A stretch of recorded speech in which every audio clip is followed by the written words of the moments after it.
રાજ્યમાં અન્ય રાજ્યોમાંથી આવેલા નોન ગુજરાતીઓ માટે સરકારે શિષ્યવૃત્તિ લઈને પરિપત્ર જાહેર કર્યો છે અને આ પરિપત્રમાં 1978નો ગુજરાતમાં વસેલાઓનો પુરાવો રજૂ કરવાનો છે। આ પુરાવાના લીધે દેશભરમાંથી ગુજરાતમાં વસેલા નોન ગુજરાતી લોકોના બાળકો સાથે અન્યાય થઈ રહ્યો છે। સ્કૂલ કે કોલેજમાં આવા વિદ્યાર્થીઓને શિષ્યવૃત્તિ મળતી નથી અને જેને લઈને અમદાવાદ ખાતે આગામી દિવસમાં પરદેશી સંગઠન પરિપત્રમાં ફેરફાર કરવાની માંગ કરશે।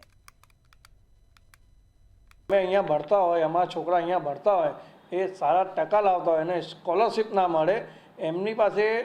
50 વર્ષ પહેલાંનો પુરાવો માંગે તો 50 વર્ષ પહેલાંનો પુરાવો ક્યાંથી કોઈની પાસે ના હોય। આ સરકારને જે નિર્ણય છે એ પાછો લેવું જોઈએ એવી અમારી માંગ છે અને એના ઉપર પાછા નહીં લે તો આની ઉપર અમે અમારા બધા સમાજના મળીને આની ઉપર ઉગ્ર આંદોલન બી કરીશું જ્યાર સુધી સરકાર આની કોઈ પાછળ એ ના